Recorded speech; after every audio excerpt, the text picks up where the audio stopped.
Welcome to another episode of the Full-Time Hustler Podcast, where we dive into the stories and insights of some of the most inspiring entrepreneurs and industry leaders. I'm your host, Jason Feemster, and today we have a truly special guest. We're going to explore a fascinating journey from military service to successful entrepreneurship and hear about the exciting new ventures that are shaping the future of Stroud Marketing Group. Whether you're a budding entrepreneur or a seasoned business owner, you're in for a treat. Today, I'm thrilled to introduce Timothy Stroud, a U.S. Army combat medic veteran who has seamlessly transitioned from military service to becoming a powerhouse in the marketing world. Tim is the founder of Stroud Marketing Group, a dynamic company that has been making waves with its innovative approaches and comprehensive services. His dedication to excellence and his drive to support fellow veterans and small businesses set him apart as a leader and visionary. Tim's journey is nothing short of inspiring. After serving our country with honor and courage, he channeled his skills, discipline, and resilience into building a business that not only thrives, but also gives back to the community. His company, Stroud Marketing Group, is renowned for its creativity, strategic marketing solutions, and unwavering commitment to client success. But that's not all. Tim's heart for service extends beyond the business world. He founded Stay Tuned for Veterans, a nonprofit organization dedicated to supporting veterans through various initiatives. His passion for making a difference and his entrepreneurial spirit are truly commendable. You can find more about Tim on his LinkedIn, his company's LinkedIn page at Stroud Marketing Group, and their Facebook page at Stroud Marketing Facebook, and his nonprofit initiative at Stay Tuned for Veterans. Tim, welcome to the podcast. It's an honor to have you here. Thank you, Jason. I appreciate it. I'm thinking, it's like, who is he talking about? Man, that's somebody I want to hear about. Absolutely. Well, before we dive into the details of Tim's entrepreneurial journey, I want to take a moment to highlight what makes his story so compelling.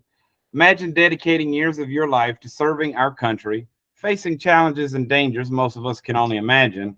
Now, picture transitioning from that intense, which I'm sure we'll get to in a minute, Tim, and I'm looking forward to myself, disciplined environment into the unpredictable world of entrepreneurship. That's exactly what Tim did, and he did it with a level of determination and passion that truly sets him apart. So, Tim, I want to start getting into just that in the introduction. So, Tim, I want to start with hearing a bit more about your background and time as a U.S. Army combat medic and what that experience is like for you. And I don't know if no one else listens, but I am all ears. Well, we're going to have some fun today, even if it's just us chickens, right? Absolutely. So when I was a combat medic, I was what's called a non-traditional signee because I enlisted at age 27. My father served in the Army as a military policeman, and his father-in-law, my grandfather, served in the Air Force. Never thought I would serve in the military because after my dad's service to our country, he decided to serve our community as a police officer. Sadly, 18 months into his service, he gave the ultimate sacrifice. I remember being 5 years old and my Uncle Tony having to lift me up so I could look down into the casket and say goodbye, give my final salute to my father. My life changed that day, and I made a promise to my mom that I would take care of her, and that just made her more sad because I told her she didn't have to worry about it because I'd be the man of the house. And I didn't understand her sorrow until I grew up. And then I got to hear the Gary Stroud stories of how he was charismatic and he was an entrepreneur and he was just starting his life. His trajectory was taking off after he got back from Germany and Vietnam. And at age 26, his candle was burnt out. And mom, for my entire life that I knew her, she said, don't go in the military. Don't become a police officer. So it was just ingrained in me. And it wasn't until she passed away, Jason, at age 43, still very young, she had a brain aneurysm. She battled cancer. She beat it, so we thought. But she went to bed one night and just didn't wake up. It's a great way to go when you're 103, but 43, another candle's flame that just went out way too soon. So I spiraled. I will not mince words at all. I went the wrong direction. I took more out of life than I gave. I went to a dark place, and I didn't like what I looked like in the mirror. and I couldn't recognize that guy, and it's time to change. I needed direction and I needed discipline. And those drill sergeants at Fort Leonard Wood, Missouri, they were more than happy to give it to a 27-year-old smartass. Fort Lost in the Woods. You got it. Have you been there before? I was there for Motor T School. Okay, gotcha. Then you know it's right in the middle of nowhere. It's conditions are harsh because you get all 4 seasons. You will get sub-zero temperatures in the winter, and you'll get over 100 degrees in the summer. So it's brutal. It is when you're isolated, as you mentioned. Oh yeah, there's nothing fun around that place. Tattoo parlors and trade shops, right? Correct. That's about it. Yep.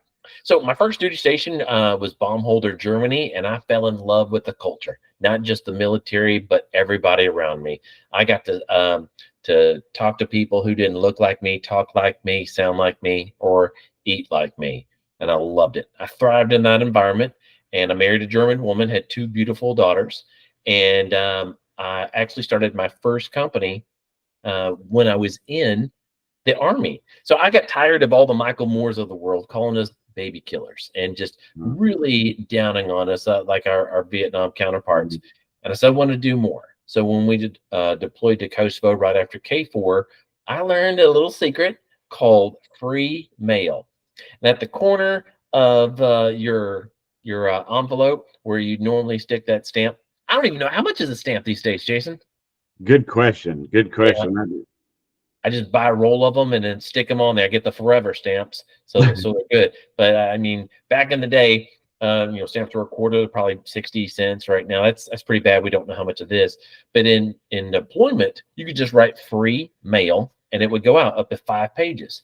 And so I researched on the internet, and I found out all the famous people, the actors, the actresses, the singers, dancers, congressmen, and all the way up to the president.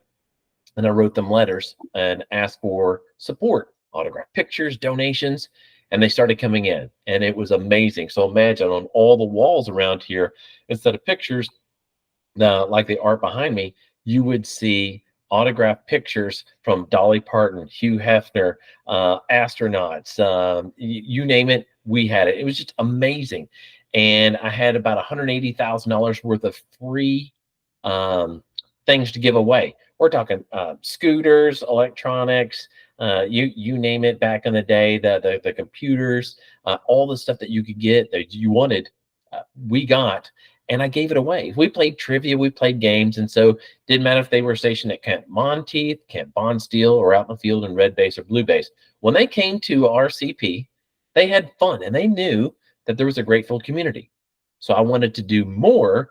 And that's what I did when I transitioned out. I took all those pictures, I scanned them, and then I started getting sponsors. The only bad thing is I did not seek a mentor yet, Jason.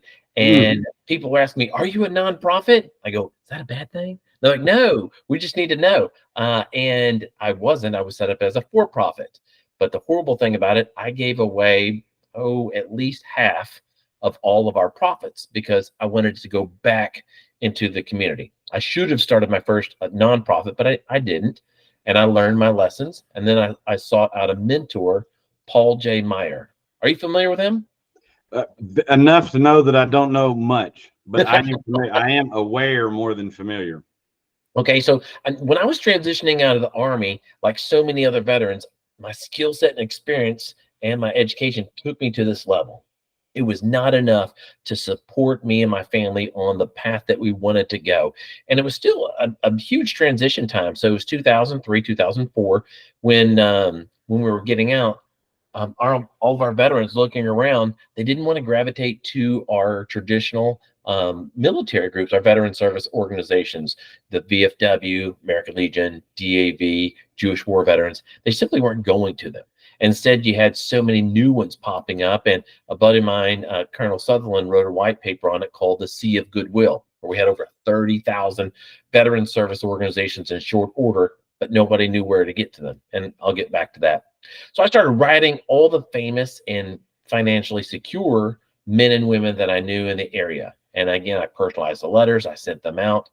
And where I struck gold, Jason, was with a man called Paul J. Meyer. He used to jump out of perfectly good airplanes in the Army. And at the time when I met him, he had 33 companies. Now, these weren't the small ones that that you and I grow out of our garages or our small offices. He had 33 companies, and over half of them were listed on NASDAQ or the Dow Jones. And when he passed away, he left an estate between 2.3 and 2.5 billion dollars. Not bad for somebody who's had immigrant parents who slept in tents when they came over from Germany, right? That is not bad at all. Yeah. So he's the one that got me on my path and started helping me out, helped me line out my first company, and then also my first charity. The first company that I transitioned to, because the first one was, 3 Foot Flame Productions, where we did the Army Wall of Fame, and that was underneath that one. And then my next company was not Stroud Marketing Group. It was Killeen.com. It's the largest city outside of then Fort Hood, now Fort Cavazos. And I noticed that all of the active duty, as they were transitioning to Central Texas, they had a pocket full of cash. Some of them couldn't get housing. They needed cars. They needed furniture. They needed schools for their kids. And they needed to know where the hospitals and their circle of care was. And it was just kind of haphazard. And I was like, oh, we can fix this. So I found the guy who owned Killeen.com, and I partnered up with him. I basically bought half of the website, but he had me earn it. He didn't want me to just come in and buy him out. I had to show him that I could sell. So we brokered a deal. He set up a Mr. Beast challenge for me, and he gave me a month to get it, and I secured it in 5 days, sold it, and we went off to the races. Well, we got, in very short order, Jason, we were making $1,000 a day from my garage, just helping veterans connect to resources in the community. Not bad, huh? That's not bad at all. Yeah. So overhead, yeah. About that sea of goodwill. I joined the Legion, went up to the ranks, became a command. Anyway, and I would agree. What I've found in that time, and at the time it was pioneering, kind of not necessarily for millennial, but at least in this area. I digress to the point that I'd like you to expand on that sea of goodwill, because what I learned in this period of the VSOs and the lobbying groups for veteran organizations is there's not a lack of resources at all of any veteran need, and how these two overlapped in my world, listening to startups and, by day and then by night, leading the working up the ranks in the VSO, particularly the American Legion, is I saw that in between the startups coming up with umpteenth initiatives, catering to veterans, / the existing seemingly limitless VSOs and initiatives, what I realized is there's not a shortage of problems or solutions available. What is lacking is the complete veteran audience and the lack of either knowing that they exist or how to access X service when needed. And you're exactly right.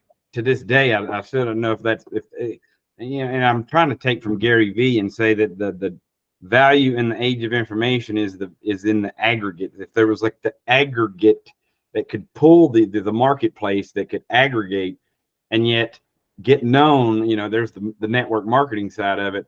I mean, it would take over the marketplace. Right.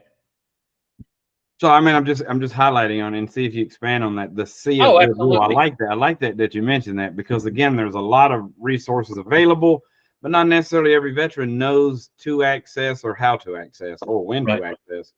And I agree with you on Gary V. I agree with about 90% of his stuff. The other 10%, yeah, I'm just like, man, he's like, don't fill your brain with facts and figures like the Constitution and looking up the states and capitals. If you can Google it, you don't need to remember it.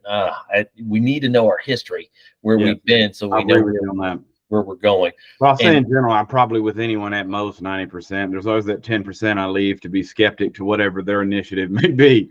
Right. Hell, I don't agree with myself 100% of the time. Right. I can agree with them and anybody else.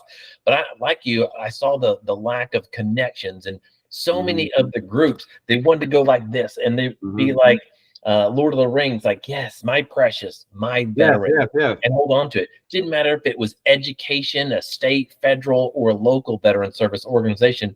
They didn't want to share. And it was a lack of vision and a lack of communication and connection. And I said, we're going to fix this. So I talked to Dr. Catherine Cottrell, who's the lead psychologist at Olin Teague VA in Temple. And she had a great idea to make this come to fruition. She left the VA and she worked with Texas A&M to drop the Texas A&M Health Science Center out of the sky and build something, but she wanted this program. And she selected me to help launch it, which was great. And when I say that I launched it, I have a fire in my belly to help out others, and I love being an entrepreneur, but I did not get anywhere by myself. I'm not one of these congressmen or presidents or vice presidents or elected people say, I did this. No, bullshit. If it's okay to curse. Absolutely. Okay. Oh, Hoorah. yeah. If someone is a self-made person, look out, because they're either fabricating or they're not scratching their potential. You get where you are because you stand on the shoulders of giants and you connect with like-minded people and you fail forward. It's not like you're going to Shark Tank your entire life and get everything right the first time. Fail forward, learn from your mistakes, celebrate those. And that's what we did. We looked at a system and we talked to the veteran service organizations, and we asked my favorite question when I was 5, and it's still today. Why? Well, we don't connect with them. Why? Well, that's all the way we've always done it. Why? And I kept asking, and finally I exhausted them. I said, you better buckle up. They said, what? I said, we're going to build a different way. And so we met a monthly basis, then quarterly, and then yearly. And I brought them all in for symposiums, and we did all these great things under the direction of the state, because we went to then Governor Perry and got $1.6 million to build what's called TexVet. So if you go to texvet.org or .com, goes to the same place, you can click on any of the 254 counties in the great country of Texas, and you can find out what resources are available. So if you say, wow, that's exactly what I was just mentioning, that type infrastructure. that's it. You described it right. That is beautiful. Wow. And so it doesn't matter if you're in 77003 or 76352 over in Bell County, 42. You can, if you're looking for mental health resources, boom, you don't have to dial 988 and hit a signature line on the country.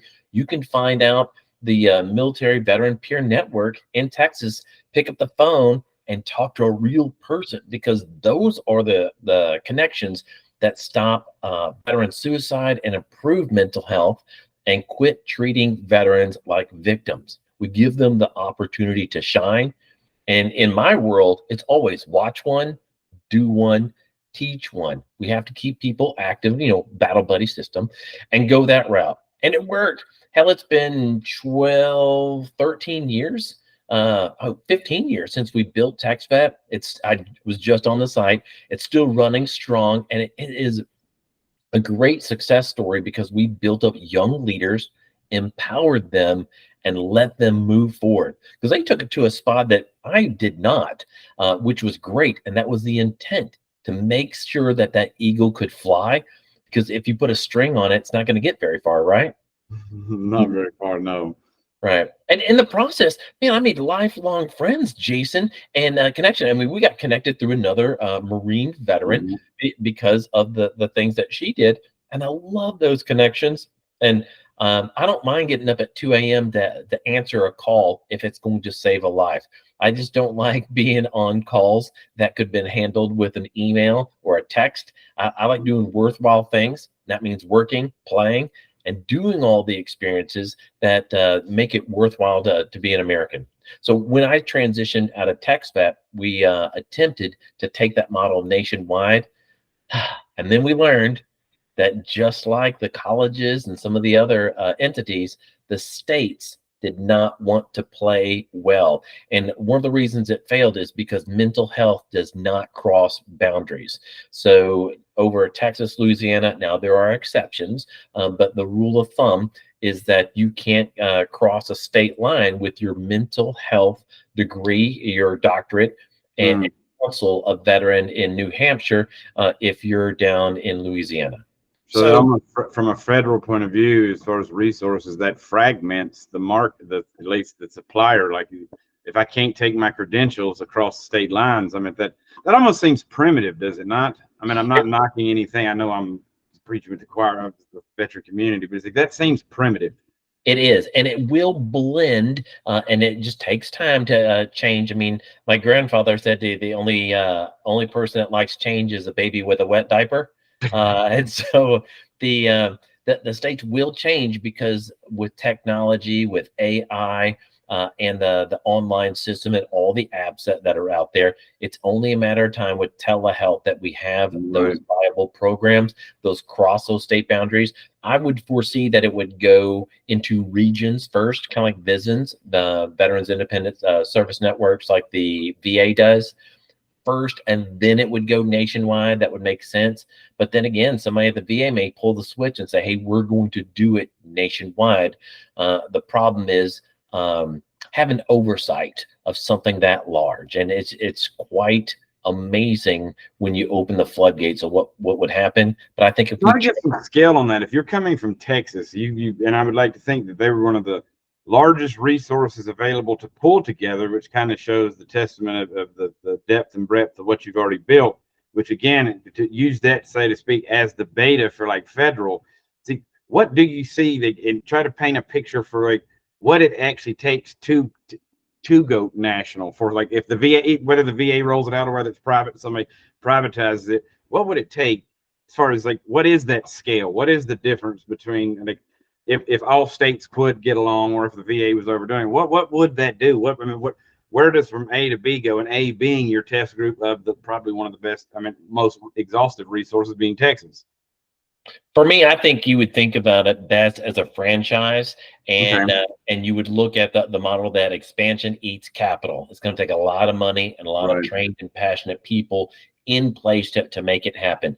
It will need a council, if you will, of like-minded people that are equally funded at the table with oversight from an independent organization to make sure it happens. I love the VA, but I also hate the VA. I Right. love the world-class care I get when I go see the doctors. We've got 6,000 employees in the greater Houston area with Wow. Michael E. Bakey and the 13 C-Box community-based outreach centers.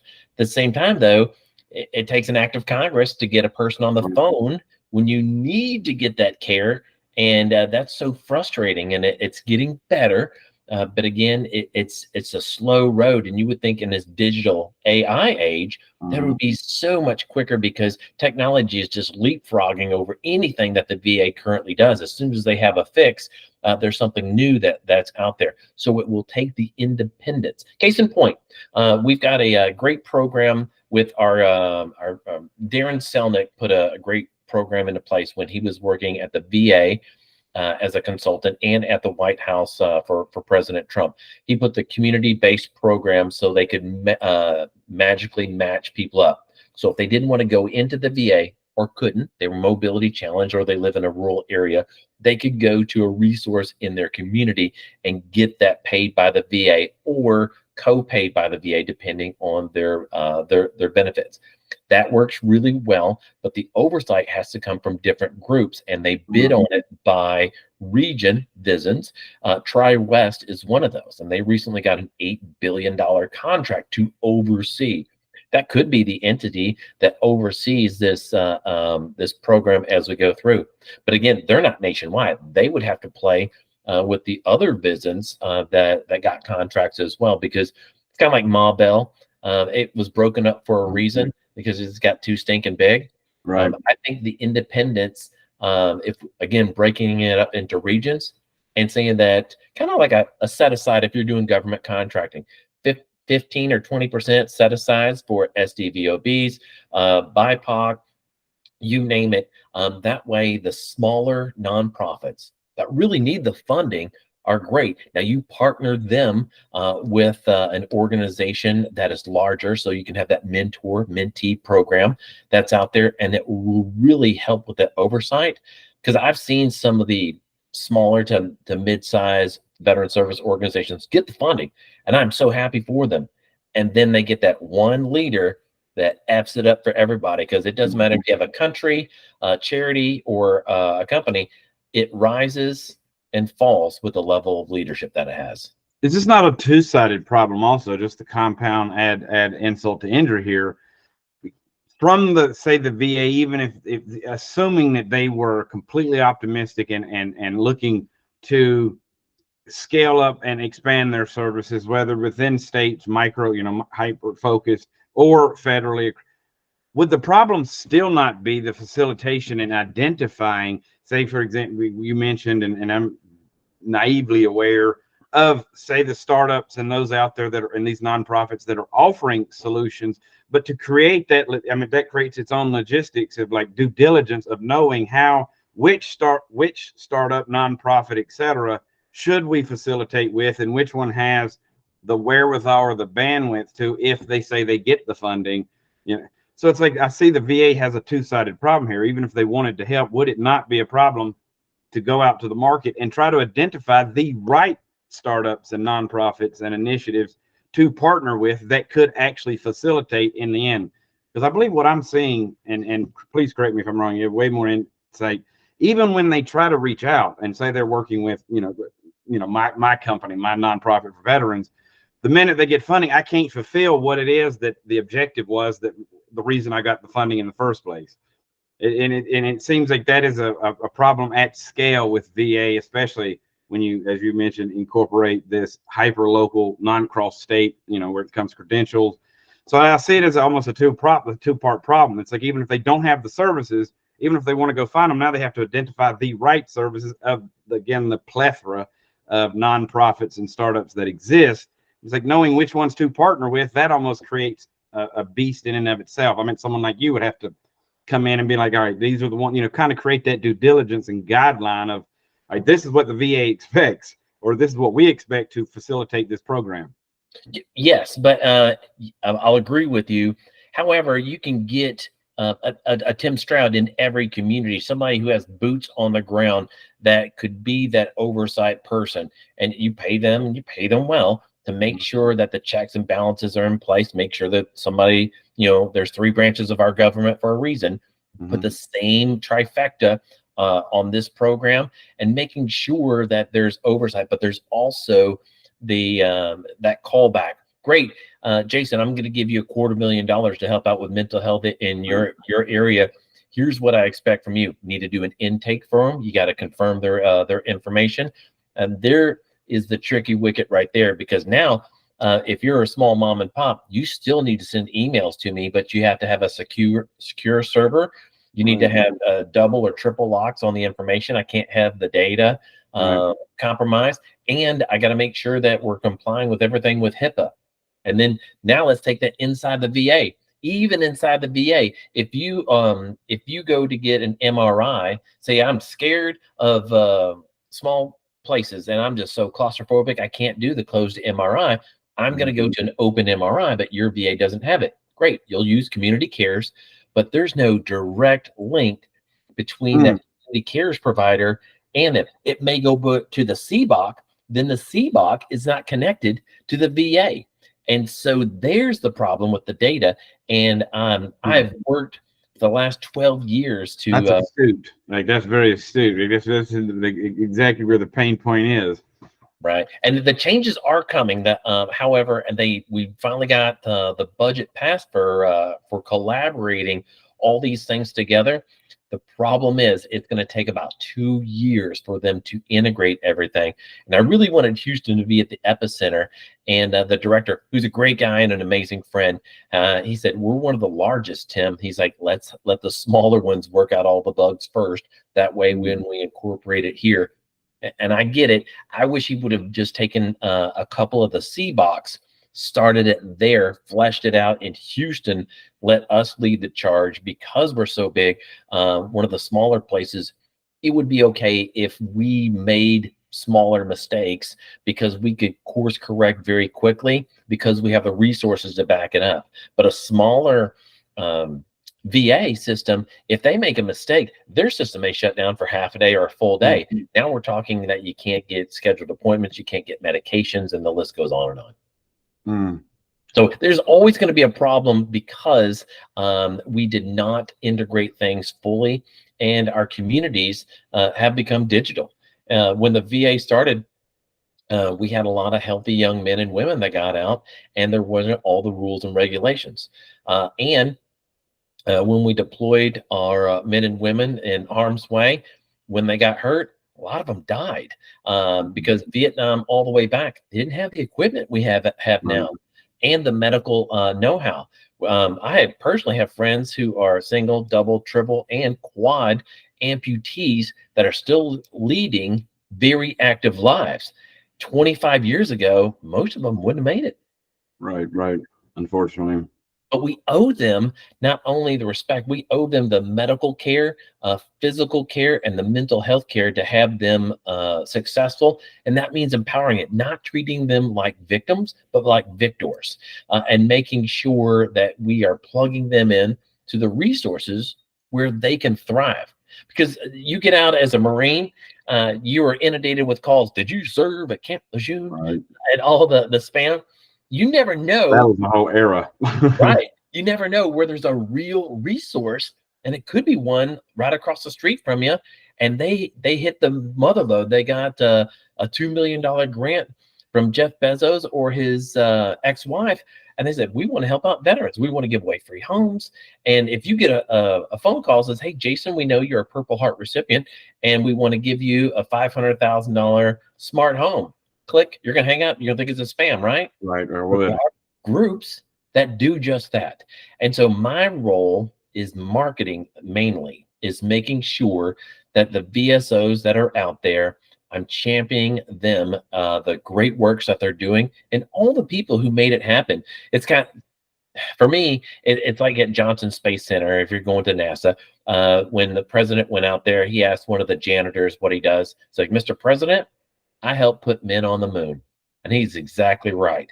And so I look for those small people that, or they think they're small, but they're doing small work with their hands, but they're doing large work with their hearts. We make sure that we lift them up. And so anytime a veteran or family member comes in connection with somebody who's there to help them, that they're able to make those connections, because you never know where you're going to meet somebody and they're in their worst moment. Hell, they could be getting a tattoo, or they could have just won $1 million. But those dark days may be right in front of them, and they can't see those resources. We just bring it to light, and we do it with our charity, Selfless Plug.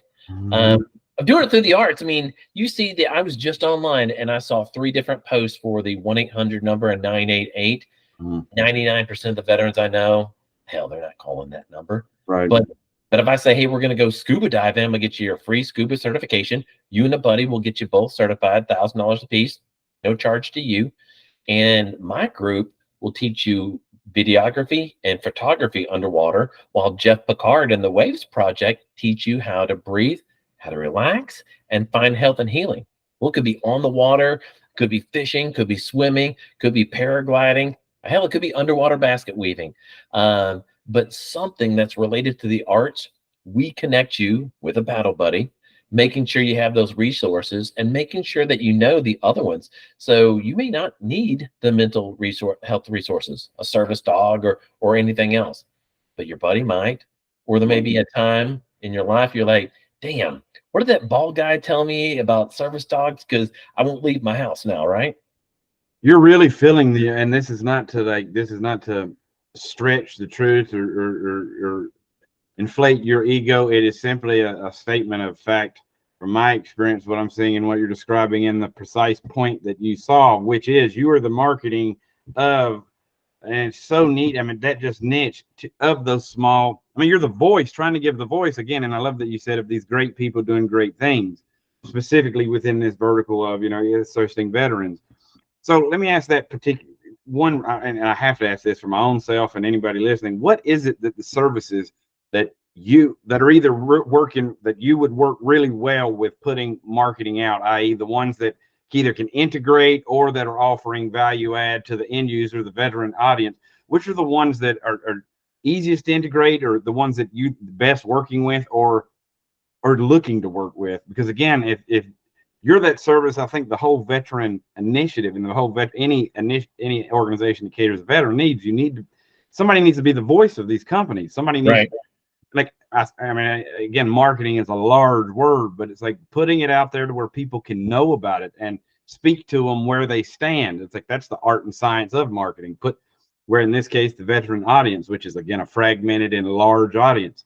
So it's like so many organizations could use your services, and I'm sure you could work 400 hours a day. So it's like, which companies could, I mean, I don't want to say ideal. I'm going to put it in startup terms. Like, who is your niche that is not only providing that you're able to work with, but is doing the best thing? Like, if there's someone listening and this is the service that they're offering, they need to reach out to you.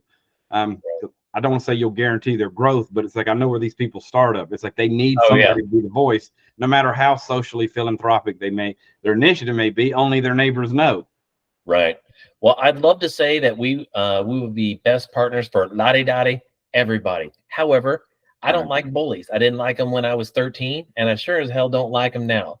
I'm talking about usually it's the 800-pound gorillas. They come in and they think they have everything figured out. Boy, I tell you what, that is when you have that much arrogance, it's usually mixed with a lot of ignorance, right? Yes, it is. None of us are as smart as all of us. So I'm looking for the organizations that love locking arms and working in true collaboration. And I've seen, growth through partnership. Like you are that platform. You are a platform in and of yourself, if you think about it. Well, me and my team, you're the platform. Yeah, and I would digress if I didn't shout out to some of the people that really helped us get started. My daughter is Amber. She is the brains behind everything that looks like a 0 or 1 or a pixel. She makes it happen. And I hired a Marine Corps spouse. He still has a bullet in his head from when he got shot in Afghanistan. And his wife's awesome. Sarah's great people. And some of the groups we work with are the Mission Continues, Camp Shield, Camp Hope, Grace After Fire. 2 of those that I named they're catering mainly towards women veterans or their spouses. Yellow Ribbon Program, Serve, and then I will mention these other 2 because I mentioned some great ones. I'm not perfect. Like I said, I agree with myself about 90% of the time. There are a couple of agencies out there that just there's a burr underneath my saddle with them because I see their executive leadership getting paid hundreds of thousands of dollars. Now, don't get me wrong. If your group's bringing in $300 million a year, you have to compensate your leadership equivalently. Otherwise, they're going to go to a for-profit company instead of following their heart. I get it. But let's make sure everything is above bar and you have all the hands on the table so nothing's being passed underneath. Loosely said, would you agree with me? And I've talked about this at length before with other veterans. You're hitting a nail on the head that veterans feel. The perceived salary should be equal or commensurate to the perceived value that organization. Now, that's a little abstract, but I hope you grasp it. See, the organization doesn't seem to be that active. But you do have a CEO, and I know 2 or 3, and I don't want to give any names. I don't want to throw anybody, but they have CEOs that are comparing or equal to enterprise companies, Fortune 500 companies. It's like, that's off because it's like I don't see the company value. It's tough for me to say to greenlight a salary over $250,000. That's still a lot of money, and usually if you're in the C-suite. You're getting your travel paid. You started though, and you weren't being the negative Nancy. You're saying there is a time for that, but it has to be kind of equal to if your organization's all over the news and doing everything and saving every veteran out there, sure. But otherwise, let's start taking that. Yeah, and usually the CEOs and CFOs that transition in, they're not the ones that built the company. Congratulations that you went to West Point and you've got a star on your shoulder. I know a lot of non-coms that came out and they'll outperform you 99 times out of 100 because they will put boots on the ground and they do what Ken Blanchard said is walk the hall leadership of making sure that you're lifting people up. And if you're failing forward and you're learning from that experience and not using those personal gains against your team and trying to say, I'm better than you. Let me show you how to fix your life. No, last time I checked, we're all rowing the same boat. Now, I've never gotten on a plane hoping that the pilot would crash it. But like Mark Twain said, I've never wished anybody dead, but I have read some obituaries with pleasure. There are some leaders I've seen transition out recently. I'm not mad at them. And so, go off into the pastures and maybe support some of the organizations, roll up your sleeves. There's some great smaller ones in the greater Houston area as well, that really do great work. One of them's Coalition to Salute America's Heroes. That's with Donnie. It's not the smaller one, but it does come to mind. And then you've got a group, and it was started by somebody who never served, but he was on TV for serving. The Gary Sinise Foundation. Right. That is a beautiful and brilliant program. They keep their salaries at a good level, and they're making sure that they coordinate with good people and get stuff done. And I mentioned the legacy groups, the VFWs, the American Legions, and the DAVs, and the Jewish War Veterans. I'm not Jewish, but they're a great organization. I see them taking notes, and they're like, okay, their young members are octogenarians. So those 70 and 80-year-olds that served in Vietnam, they're done. But now we've got 90, 112-year-old men that are still trying to lead their organizations. No, pass that baton onto the younger generation, build the smoke-free rooms, give them free coffee and free Wi-Fi, and watch them flock to your organization. And they are. The ones that aren't, their doors are closing so quickly, you can just hear those slams across the United States. During my time as a commander, we went through that transition. I was the commander that took it was our group, third largest post in Virginia, and we converted it to non-smoking for that reason. And it was simply to the older veterans, it was lost on them. And my argument was, and I smoke a pipe, and yet I was for no smoking in our clubhouse and in the Legion, simply because the family events, when wives and kids come, the majority do not want to be around smoke, even this smoke, which is a different. I mean, I was Right. on a high road, but that's who we're trying to cater. Without, if the wife doesn't feel welcome, if the children don't feel welcome, that's why you have 80-year-olds sitting around, because that's who you're targeting. That cigarette smoke is fine, but you don't have to do it here. And that was a big contention point. I could go off and write a dissertation on restriction, but we ended up, and it was nothing but success. Again, younger wasn't immediate, but yes, you do start seeing younger families, and sometimes, in the veteran, sometimes it's the mother, sometimes it's the fathers. But the point is, you're bringing in these younger households, and that's another entity that I've seen that the legacy service organizations are struggling, is to service the household unit, because say millennials and Gen X and a lot of Gen X, we're still working. It's like we can't have a meeting at 11 a.m. on a Tuesday. I totally agree. And one of the things that I've learned is if you host an event on a holiday, you're not going to get your federal and state employees unless they're being paid to be there, because that's their day off. Yeah, exactly. So understand, plan accordingly. Sometimes you have to have two events to get something done. It is what it is.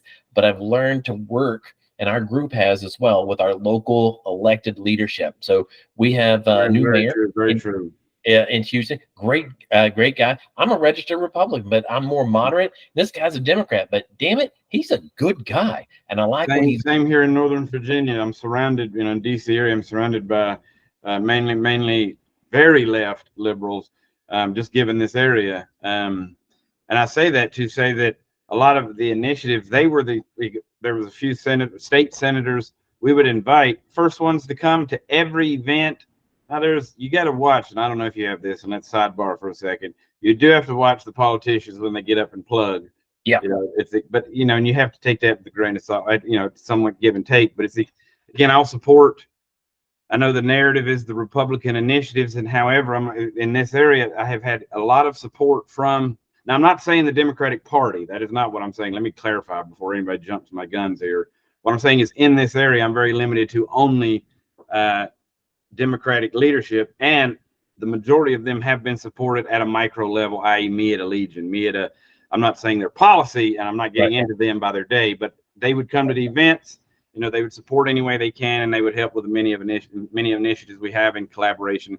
And you're hitting on a very good theme, and all the things you're doing, there's a narrative, like kind of in your philosophy of like growth through partnership, whether that be the, local leaders, whether that's the local, the local nonprofit sector, or whether that's the government entities. I've noticed in all your story, there's a pattern of growth through partnering, which is back to what you were saying about seeing people and having great people around you, and if you've got success, it's the other people around you. See, I've noticed a pattern in what you're saying. Like you kind of serve as this spoke between, the spoke and wheel. You're the spoke to 100 different things, because you're the one partnering and putting these two together that otherwise didn't know it. But you've done it in many different. I mean, already in this testament and here, you've already done it in 3 different entities, of nonprofits to state, and now you mentioned local representatives. It's like, I really think that that's a narrative going forward in all initiatives. It's like growth through partnership type mindset. That's not what you're saying, but I'm kind of coining it, growth through partnership. You're right in there. And there's no way I could get some of the things done without the leadership. Case in point, Jason, we had some a really good or really bad rash of storms that cut through Houston recently. And because of Dr. LaShondra Jones at the mayor's office in Houston, Cassie with Precinct 2 with Jose, and then 2 of our county commissioners, and then connections with Wesley Hunt. We had a Marine's widow.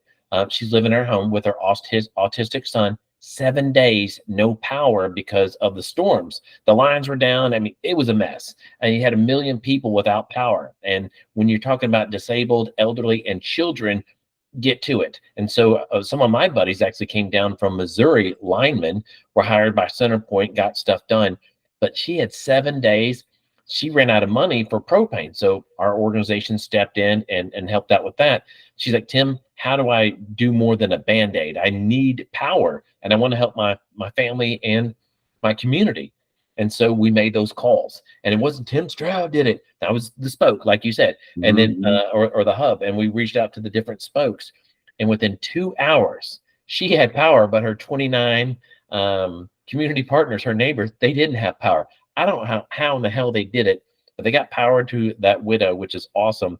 And then within 24 hours, everybody's power was restored, and they got on that one. That's just one instance where we're able to step in and get things done because there's good people really doing things but behind the scenes. Now, some of them, they do know how to utilize social media. Maggie Peterson from Camp Shield, she does pretty good, but she hires great people to do that and fill in the blocks, and also connect with other groups out there. Now there's a love-hate with Combined Arms, and I'm going to get some shots fired on this one. I love the people that are there. I don't particularly like the direction that they're choosing, but guess what? That's not my organization. Right. When I need them, though, John Smith is always there. If I need something from Jewel or from Earl Lundy III, I didn't have to pick the phone. I just text, and they're like, we're on it. Well, let's get to work. And it's done every time. And so I've learned I don't have to run their organization or ring a damn bell on the things they did bad, but I praise them when they do the great things that are out there. And I love the ability and the foresight to do that, because I wasn't always like that. Because when I saw something bad, I was like, ooh, I'm going to get you. But all that got me was a reputation of being the person that was micromanaging other organizations. And it wasn't the case. I just did not want them doing anything nefarious, because when you talk about a veteran service organization, you have the responsibility to help somebody, because you have the charter, the mission, your vision, and your purpose that are out there, and hopefully the funding. Now, if you're a young organization, you may have the negligence. You don't have the experience to get that done. But now you've got you take a step up. You do have that knowledge and the experience, but you may be doing something that is morally corrupt, and you're not going down the right path. And then there's another level of crudeness, is that when you've stepped across that threshold and now you're using that funding or the time or both for purposes for personal gain. And that's where I will not let it stand. I take the proper channels. Sometimes it's talking to that person one-on-one. Sometimes it is going to their board. Sometimes it's going to their sponsors. Because if you hit them in the paycheck, they're going to stop what they're doing. Now, that's not my official role for anything. It's just, again, Jason, I don't like bullies. And if somebody's getting all this money and they're not doing the right things with it, we have a responsibility as a community to make sure that we police up ourselves. And when I point at somebody, I'm pointing 3 back. We make everything public on what we do. I pull $1 a month as a salary for executive director from my charity. I will not pull a salary until we have everybody fully funded and we get them to a point we can. We're a new organization. And so if somebody's watching this and they want to help, donate $1 to us. That's all we want. Do it every month and then share it with everybody else. Because if we get the masses to donate the small things to us, whether it's a cup of coffee, $1 that helps us keep the lights on, or they want to teach a class under the arts, whether it's virtually or in person, that helps us out so much. We get to brag on them, lift them up. They could be retired piano teacher, but now they've got 3 veterans or family members that get to learn at their facility. That makes us stronger. That puts us back out to the community, and we can tie more veterans or put them on their road to recovery. That's beautiful. In fact, afterwards, I need to get a link so that we can share, because I can start that myself with my own network. But side note, that what you're describing here is, again, the parallel of the strength of growth through partnering. They take the network marketing model and apply it to this social entrepreneurship, and it's nothing but win-win for everyone all around. I want to ask a generic. This may seem a little generic from where we're at, but just given your expertise and your niche all over, and many different verticals, and again being that spoke, how did your military experience shape you as the entrepreneur that you became, which is this social entrepreneur / very executive marketer with this network marketing partnership, guru? It's like, walk me through from getting out of Army. Like, how did I know the military had some role in it, at least with the calls, but it's like, how do you go from military to where you are now? Because I think that's where a lot of veterans are struggling. It's like they're in that chasm, right, trying to find their value add in the civilian world, wherever it may be. And it's like, how do you go from the guy that's late bloomer in the Army to now succeeding all the way around and running at 8 cylinders and a 6-cylinder engine? Well, thanks. I know it's a V12. It's a V12. We're getting there. Well, yeah. My mentor did wonders for me, Jason. He lined things out for me. He showed me how to set goals and celebrate the milestones along the way. Too often times we're looking at 2, 4, 6 years in the future of getting the education degree or something that's going to take them higher. Again, with technology, you can get a 2-year degree and it will far surpass anything you could get through 6 years of college. Right. Paul showed me that and connected me to different colleges and universities and learning centers, but also showed me how to get in touch with Rotary. He said I needed to go to Toastmasters, Rotary, and connect with my local chambers of commerce. And I've done that. In fact, I went with the East End Chamber of Commerce this past week with Dr. Jones, and just linking up with the people there was absolutely heartwarming and motivating for me, because when you give people the opportunity to help, 9 times out of 10, if you're sincere and you have a clear path for them, they'll roll up their sleeves and they'll either donate their time, their talents, or their treasures. And that's what I found out with Rotary, is because it's international and it's a group that's over 100 years old. Now, the first 50 years weren't so great for everyone because it was the old white guys club. Right. Then they started letting in women and men of color, and then it expanded, which is great. But working with them gives me the opportunity to expand what we're doing here and reach further into the community. And so I love those groups.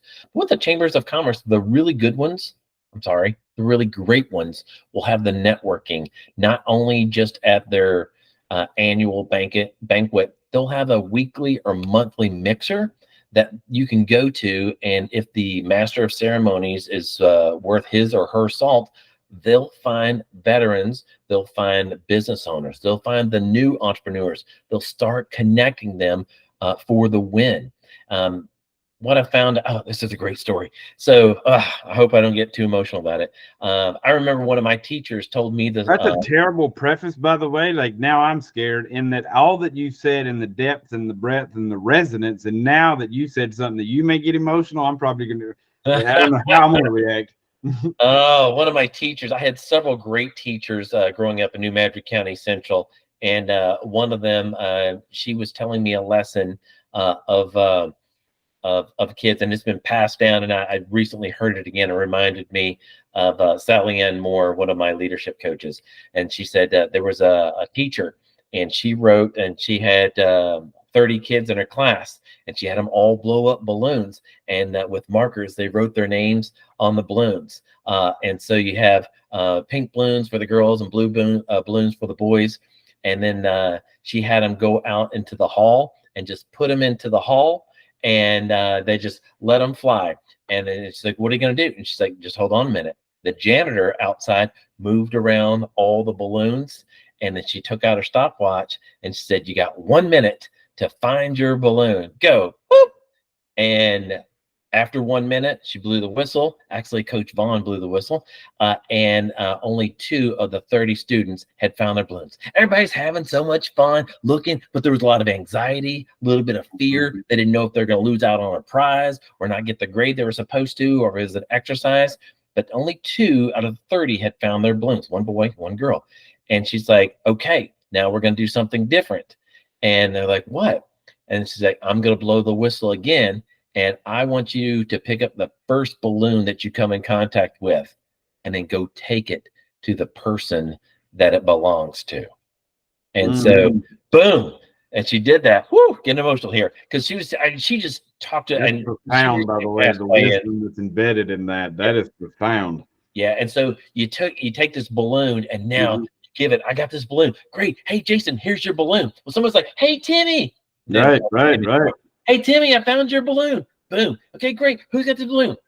20 seconds into it, all of the students have their balloons. If you help somebody else find their happiness, they're going to find yours. That the pearls of wisdom in that are ocean deep. Wow. Oh, I'm gonna man. unpack that for I hope everyone unpacks that. Wow. Well, and it's so applicable in what we're doing today. And it doesn't matter if it's business, or if it's a nonprofit, or if our yeah, they go back to this narrative of your partnership mindset of like helping someone. I'm saying partnership, but you're in the way I think more accurately, what you're really doing is being of service. Yep. And not necessarily, I'm phrasing it as partnership, but I shouldn't phrase it that way. It's a little limiting, actually.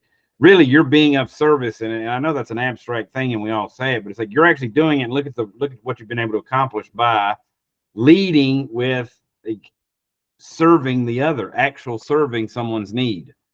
Yeah, well, I work with Bob Gephardt. He's a Vietnam veteran, and together we founded the Greater Houston Veterans Rotary Club. Well, Rotary International, their motto is service above self.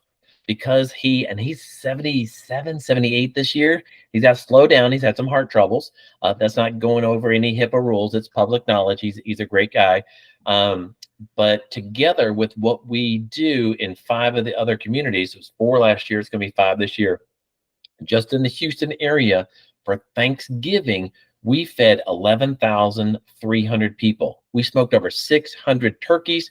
Couldn't have done it without Hector Giron, Larry, Bill Palco, and so many others, Paul Kurt and his family. And then the Katie Oaks Lodge of jumping in and doing all these things. We smoked over 600 birds. Now we store them out at Goya, and they let us use their facility for free, which is great.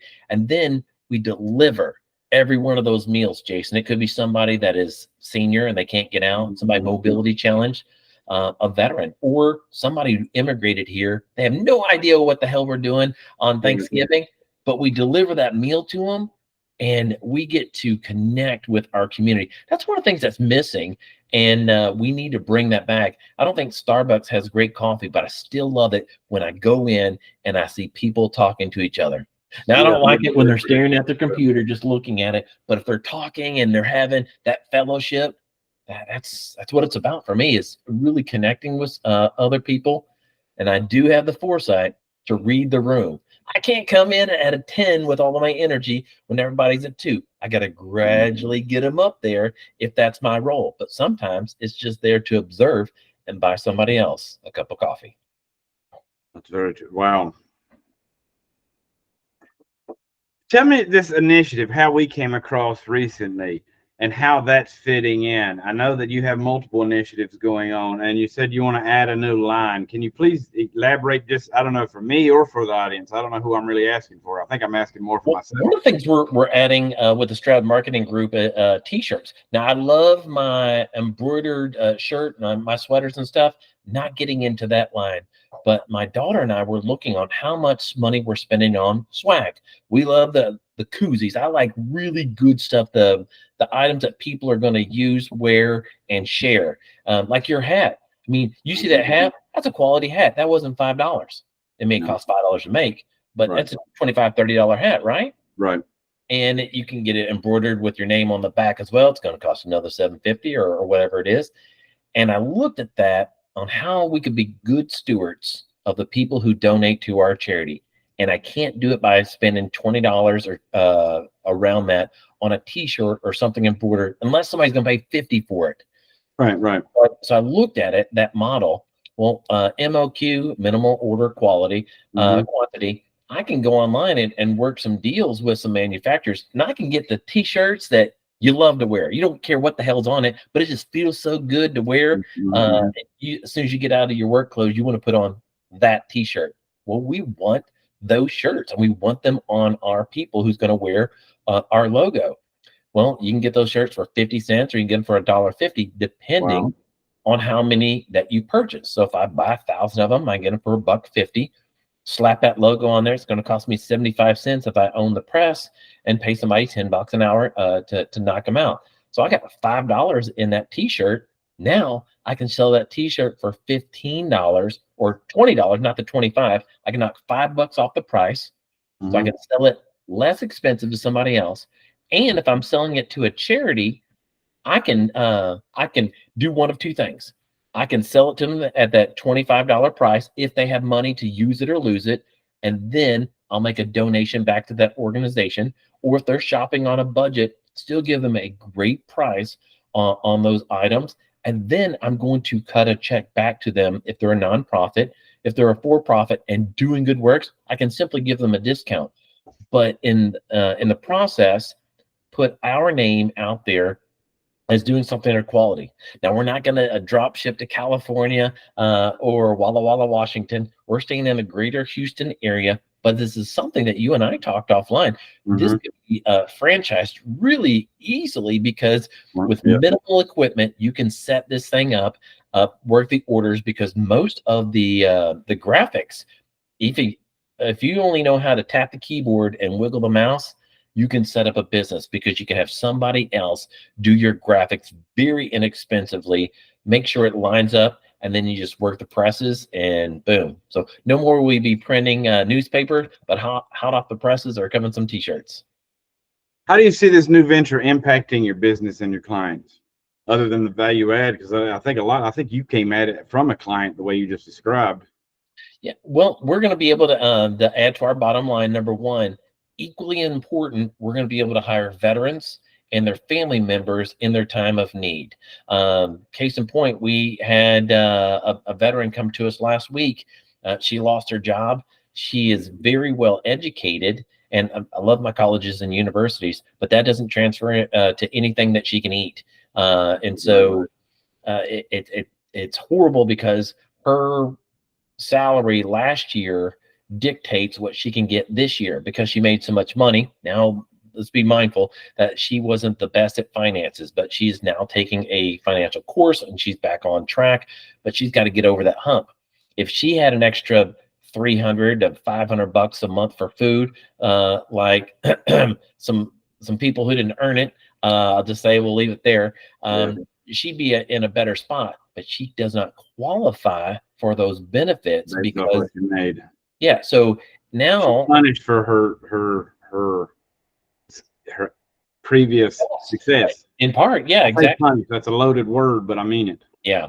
So now we get to step in, and she doesn't need a whole lot of money. And I'm not saying we're just going to gift her money, because that's like H. Ross Perot said, just don't throw money at a problem. Look for the problem and find a solution. And so asking her, like I would as if I was a combat medic, where does it hurt? What's going to make it better?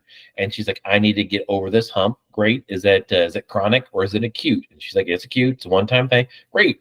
So if we had the resources and we had the shop already open, we could hire and say, great, what hours can you work? Well, I can work when I get off my first job, I can go press t-shirts. Great. I'm going to pay you $15 an hour instead of $10 an hour. And I want you to supervise all the other people. You don't have to do that. I need you to show them that they're doing stuff right. I need you to package orders. I need you to write little notes. I need you to follow up with people and see what we can upsell to the next clients. So if they have the will to work, I can put them to work. That's beautiful. I love how you're applying the success of the genius in these. I've always been a fan in theory, way before I was aware of it in business, but the network marketing model. And I was always, this is a little while back, and I was always upset that you could only look around and see like certain products, like your Amways, that were really exploiting that model, and they were doing it in a way that model is not necessarily.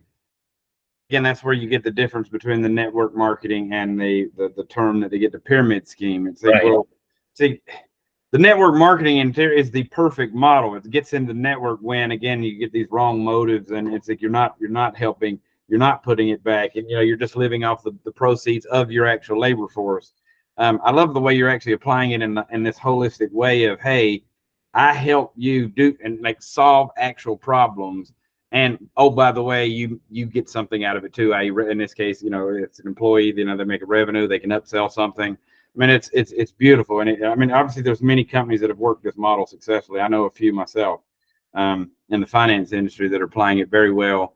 I mean, and I love that you're doing it to the vertical you're doing it. So let me ask, on that note, what is it, the problems, like, and this is generic based on the depth of this conversation, but what are the biggest challenges right now that these various audiences, and even though they do have parallels and overlaps that you're serving, what is it that that hey, right now, if somebody's listening and this is the problem and they're your audience, say, hey, call Tim. And this isn't necessarily a purposeful plug, but it is. I'm wanting to make it a plug, but in an authentic way, and saying that, hey, this is the thing that, if you're having this problem, call Tim. And I'm asking you in a kind of a reverse way of saying, what is it, that problem that you see, that that, hey, call, whether it's helping you with a job, whether it's helping them upsell, whether it's helping them, with the products, whether it's helping connect them. Because again, you have so much value add, Tim. I mean, we could do 10 interviews with you and probably go into each one.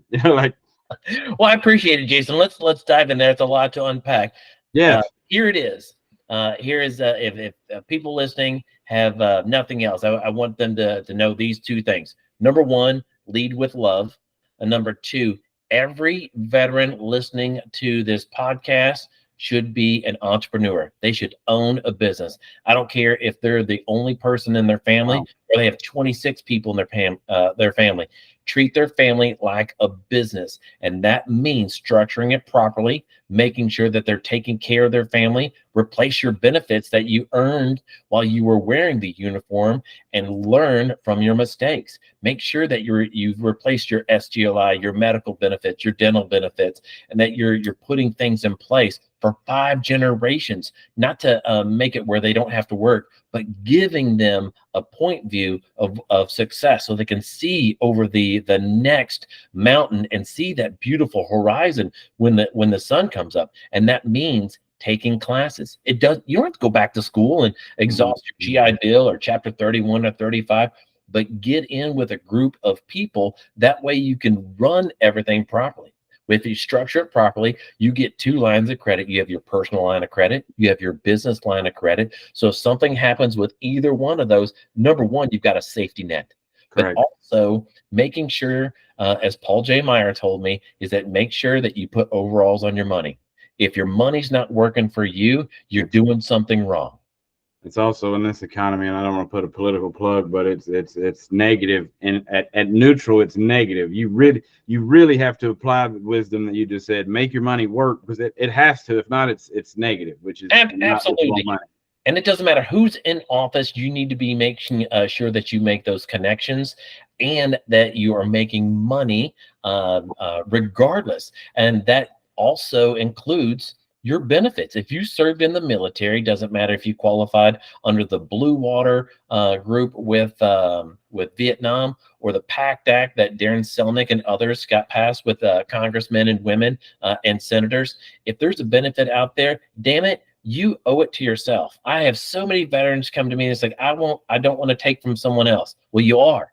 You're taking from you and you're taking from your family if you don't utilize the benefits and the resources that are available to you. Now, I'm not saying don't become a professional veteran and take more than you give. I was that person before I went into the military. I want you to live that motto. Watch one, do one, teach one. Find out who's offering the classes on the PACT Act, how to become an entrepreneur. Go through it with a battle buddy and then grab some other people. You may be able to start a company together or just get a better handle on your finances.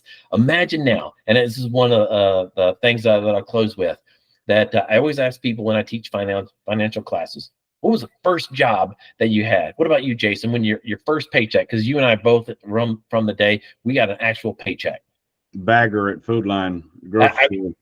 I was bagger and stocker at IGA, International Grocers Association. How much did you make an hour? $6.50, $6.25 when I started. I was a little bit earlier than you. I made $3.25. Whoa. I know. And so I had to pay federal taxes on that one, FICA, Social Security, and had to pay 5% state tax in Missouri. But just imagine if you saved anywhere from 10 to 20%. Now, and when I was just at school 2 weeks ago teaching out at Pasadena, every class that I taught to, I'd say it 3 times so they would understand and listen to me. If you take nothing else, read this book over the summer. It's The Richest Man in Babylon by George S. Clason. And it is immaculate to anybody who's going to have the right mindset, because in it, he states that a portion of everything you make is yours to keep. You're probably not going to get rich playing online poker or going to Vegas. But if you save and invest up to 20% of your money and put it into a vehicle that will make you money from your first job to when you retire, you'll be able to live a lifestyle and pass that mindset on to the next generation. And if you say, it's too late for me, if you still got a pulse and you can hear my loud voice, it's not too late. That means you can do it. You can also teach those around you. It's just like swimming. You don't have to be Michael Phelps and win all the gold medals to teach somebody else how to swim. All you need to do is just be one stroke ahead of the person in front of you. That's it. Tim, I'm going to this closing section here, but Tim, and it has been fantastic having you. I feel like I could have you 10 times and still not capture it just for my own lack of knowing what to ask. But before we do wrap up, I've got a few questions I want to make sure that I get, because again, these audience members have asked generalized questions, and I know that it's going to apply specifically to you. What advice would you give to aspiring entrepreneurs and to the veteran audience? And I love that. I feel like a whole dissertation can be wrote on veterans and the need, their own imperative, self-inflicted imperative to become an entrepreneurial, not for the fame and gain that we say San Francisco is, but for the taking care of themselves and the financial acumen that entrepreneurship will teach, and the things that it takes care of. I mean, I love that. In fact, again, I think I want to get you on an episode just talking about that. So again, what is it that you would tell aspiring, the kind of those two audiences, or where they overlap, the entrepreneur and the veteran, which is my audience a lot of times, and they are overlapped? Number one, follow your passion. It doesn't matter if you like mixing chemicals or concrete. Just keep it on the legal side. But you want to make sure that you're doing something with a passion to where you wake up at 5 o'clock in the morning and you're like, you call your buddy Jason. Yeah, that's right. We're gonna pave some driveways today, big boy, me and you have a blast at it. No matter if you're volunteering or you're making $10,000 putting in a new driveway for a school district. So follow that. Utilize OPM. Danny DeVito talked about it in one of his movies. Not opium, other people's money. Don't use yours if you can use somebody else's. One thing I've seen of wealthy people, by the way, they do not use their own money. And absolutely leverage other people's money. If you can borrow at 5% and make 10% in your money, that vectors 5% profit. that is a win all the way across, because you're going to hire people, pay taxes, and it just keeps moving forward. You have to do that. And then thirdly, get a mentor. Find somebody that is a couple strokes ahead of you in the water and ask them what made them successful, where their biggest failures were. Go to the veterans home. Ask the veterans that are there. Ask your family members. Ask them what they suck at. Ask them what they're great at, what they would start today. Now, it doesn't have to be that, but just take that in their counsel, utilize it, and then look for the problems in life and in your communities and how you can bring viable solutions there. It could be that you are eligible for grant money from any of the organizations. Because if you're a disabled veteran and you charter a business in Texas and you get an SDVOB, Service Disabled Veteran-Owned Business, you're also grandfathered in a hub. That's a historically underutilized business. Now, if you live where I am, like downtown, you can be in a hub zone. There are grant monies for those. Also, those who are of color, whether if you are Hispanic, you're African American, if it's woman owned, the list goes on and on. There are set asides for grants, federal, state, local, that you're eligible for. A lot of those grants, even if you don't have probity on the matter, you can link up with another one where there are the primary coming in at 51% and you're the minor coming in at 49%, but they need that small business. Start doing some research, take some free classes, or do use your GI Bill, take some through your local college and university, but take those steps forward and do something your family never has done before, and that's give hope to the next generation. Wow. How do you balance your professional and personal life? Man, I tell you what, I always joke that there's a spring in my bed. It's at 5 o'clock each morning. I bound out of bed, take my dog, we go for a run and hit it. There are times where my energy is down, Jason. I think I'm wired naturally to be an 8 or a 9, and I bring it up to a 10 from time to time. But I do run out of steam from time to time, and it's usually when I'm around people that like taking out of the system. Because when I'm around good people, man, I could just keep going. That's all there is to it, and that's what keeps me happy and alive, is serving others. Because I found that when I take them that little bit of happiness, I give right back to myself. Contagious. It really is. Go into a room and frown, just like and mentally like flip people off, give them the bird, and then have somebody else walk into the room and just smile and almost wave without moving their hand, or have them wave, thumbs up. Man, people will look, they may laugh at you, they may laugh with you, but their moods just change just like that from one person bringing positive energy to the room. And I always want to be that person that brings positivity. And I know there are times where you have to be more solemn and respectful, whether it's a funeral or a ceremony. But there always are times where you can lift people up while still being respectful of where they are. Very well said. What's the best piece of advice you've received? Oh, man. I've gotten so much from so many. I got some great advice from my grandfather when I was a kid, and damn it, little Timmy, he didn't listen. My grandfather taught me to dig the well before I was thirsty. I did not know what he meant. And he meant wow, that's another gem. He said, make the connections.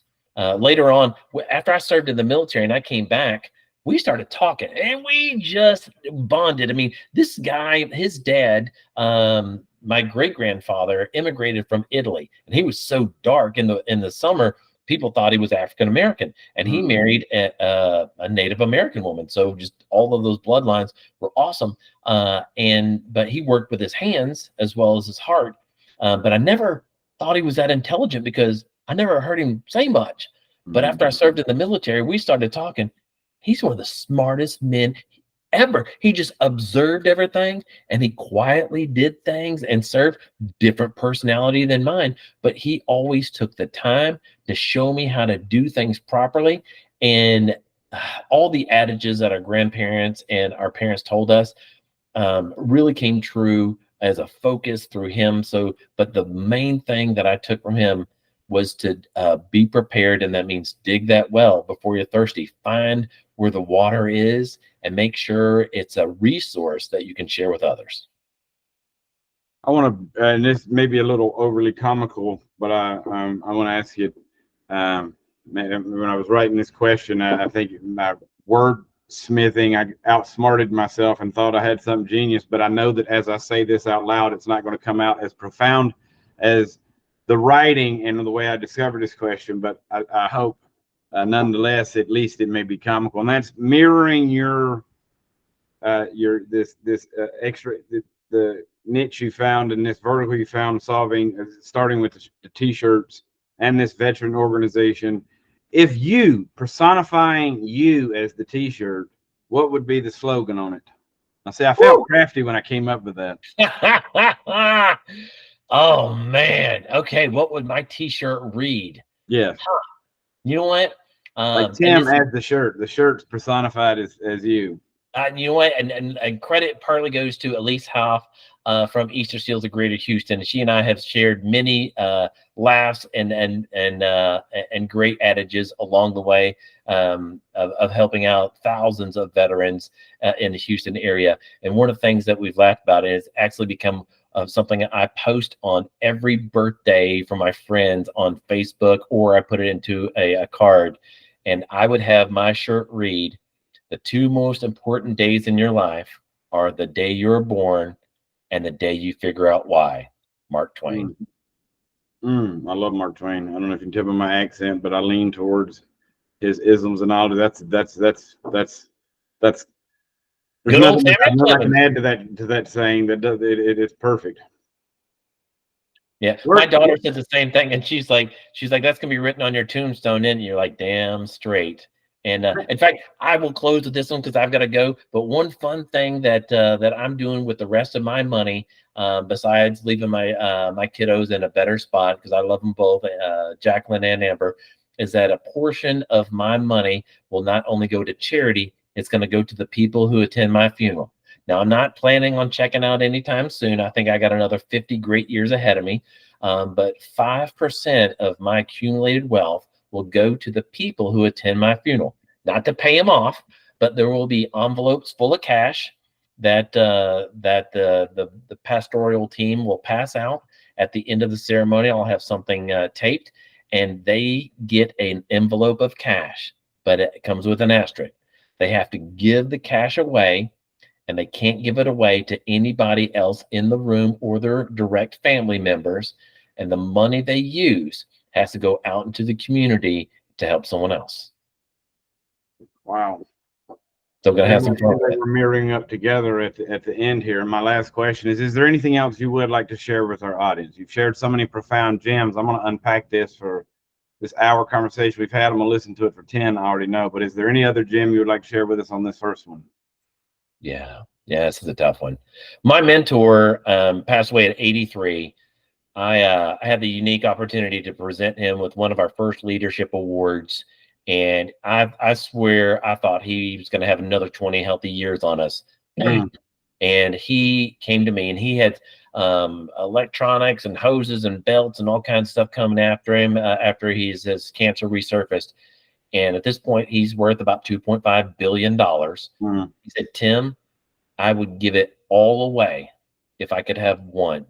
If I could have one healthy year, I would just give everything away." He's like, "Don't ever forget about your health and the people you're around that are around you and how they make you feel." He's like, if they're making you feel great, pick up the damn phone, call them, tell them thank you, or send them something fun or something funny. Just remind them that they made a positive impact in your life. And I have to tell you, there are so many times that I've sent out letters of support or small gifts. It doesn't have to be anything ostentatious, but just reaching out into the ether and sending something positive to somebody. One, it's selfish because you feel good about it when you do it. But when that other person receives it, it's amazing. I mean, Jason, when's the last time you received a handwritten letter in the mail?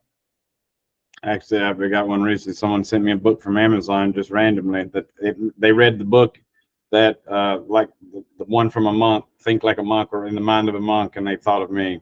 which I don't know why I'm not a monk, but it was a beautiful, and yeah, that feeling I got, I still have it. Isn't that great? And it just takes there was a study that was done, and it showed that if I give you a gift, and I was like, I picked out this pen just for you, Jason. It's monogrammed, it's got it's gold inlay, and it's going to help you out so much. If I give you this pen, you feel great because I've given you a gift.